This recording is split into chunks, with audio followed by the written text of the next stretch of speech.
नमस्कार दोस्तों, जय श्री राम, जय बागेश्वर धाम सरकार। दोस्तों, सूर्यास्त के समय भूल कर भी ये 5 काम कभी मत करना और ना ही सूर्यास्त के समय घर की ये चीज़ किसी को देना, नहीं तो आप बाद में बहुत पछताएंगे।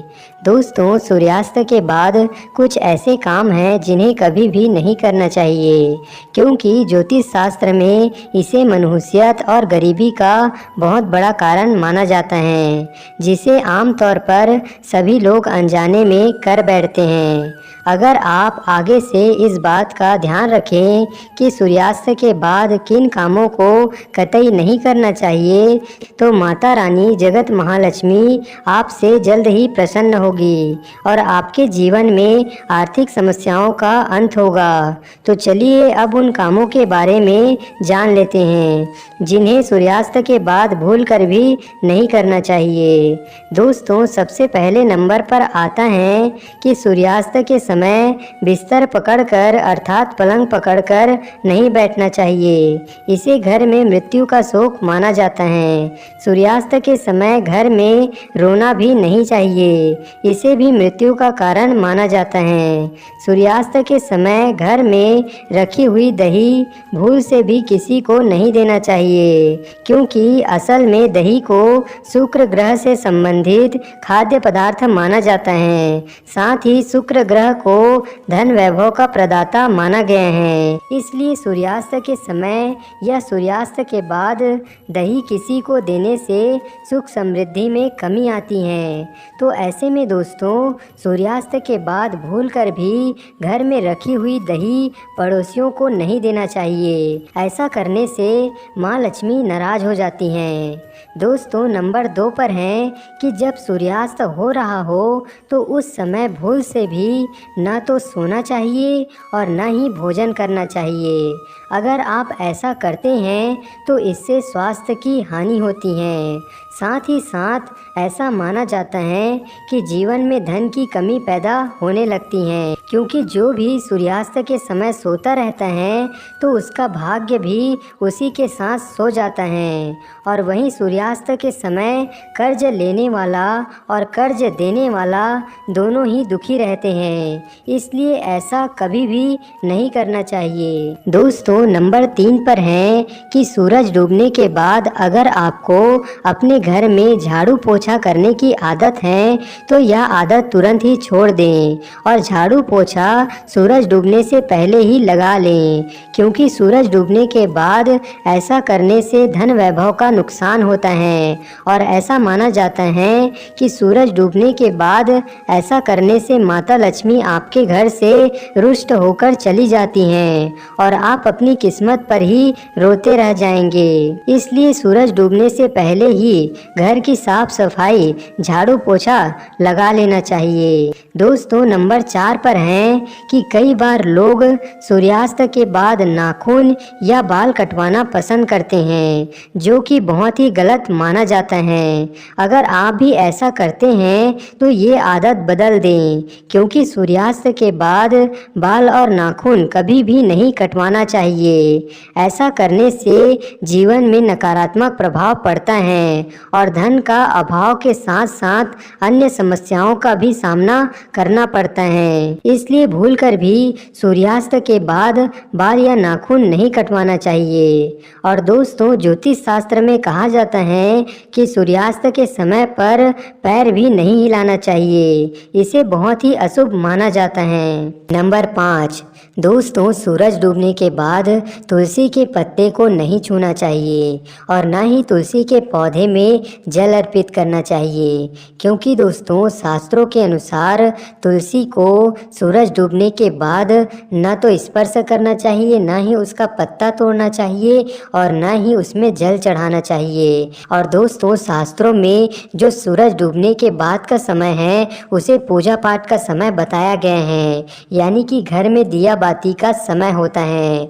और दोस्तों ऐसे में आपको सर्वप्रथम जो दीपक है वह तुलसी के पास ही जलाना चाहिए। और दोस्तों वह दीपक घी का ही होना चाहिए, क्योंकि दोस्तों घी के दीपक को बेहद ही पवित्र माना जाता है। ऐसा करने से माँ लक्ष्मी अत्यंत ही प्रसन्न होती हैं। और दोस्तों सूर्यास्त के समय पर जहाँ पर अंधेरा रहता है वहाँ पर भूत प्रेत आदि आत्माएं नेगेटिव शक्तियाँ विचरण करती हैं, वहाँ पर वास करने लगती हैं। इसलिए आपको ऐसी जगहों पर भूलकर भी शाम के समय सूर्यास्त के बाद नहीं जाना चाहिए, ना ही रुकना चाहिए। और साथ ही साथ सूर्यास्त के समय शारीरिक संबंध भी कभी भी भूलकर नहीं बनाना चाहिए। अगर कोई व्यक्ति शाम के समय शारीरिक संबंध बनाता है तो माता लक्ष्मी ऐसे घर से हमेशा घृणा करती हैं और उस घर से रूठकर चली जाती हैं। तो आप इस बात का ज़रूर ध्यान रखें। नंबर 6, दोस्तों आमतौर पर हर घर में किसी न किसी बात को लेकर विवाद लड़ाई झगड़ा होता रहता है। लेकिन दोस्तों शाम के समय लड़ाई झगड़ा करना, विवाद करना अशुभ माना जाता है। शास्त्रों के अनुसार शाम के समय देवी देवता पृथ्वी पर विचरण करते हैं। तो ऐसे में आपको भूलकर भी अपने घर में लड़ाई झगड़ा या फिर विवाद नहीं करना चाहिए, नहीं तो माँ लक्ष्मी आपके घर से रुष्ट हो जाएंगी और आपके घर में प्रवेश नहीं करेंगी। और दोस्तों शाम के समय को पूजा का समय माना जाता है।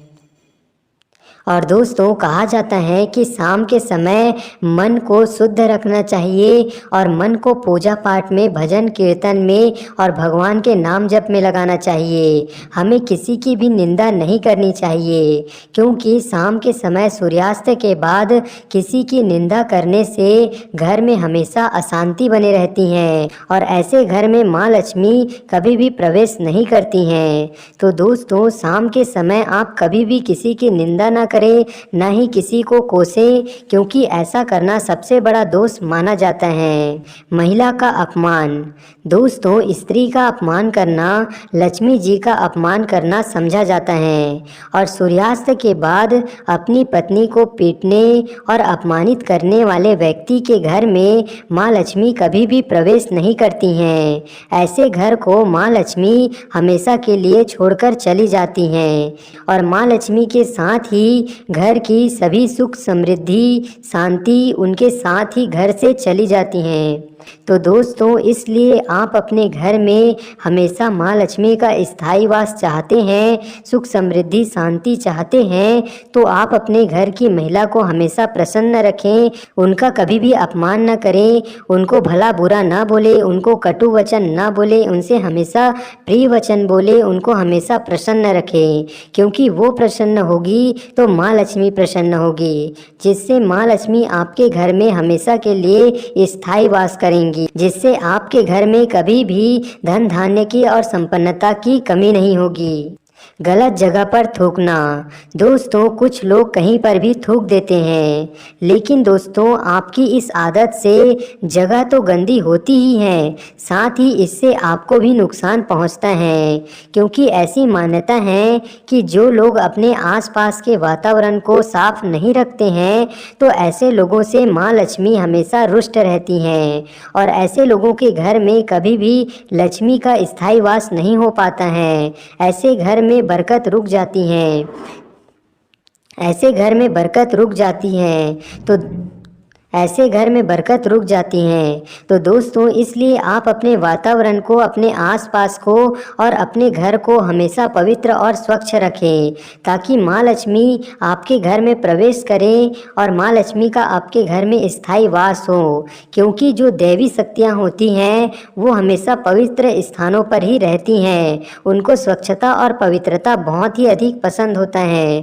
तो दोस्तों आप इस बात का ख्याल रखें।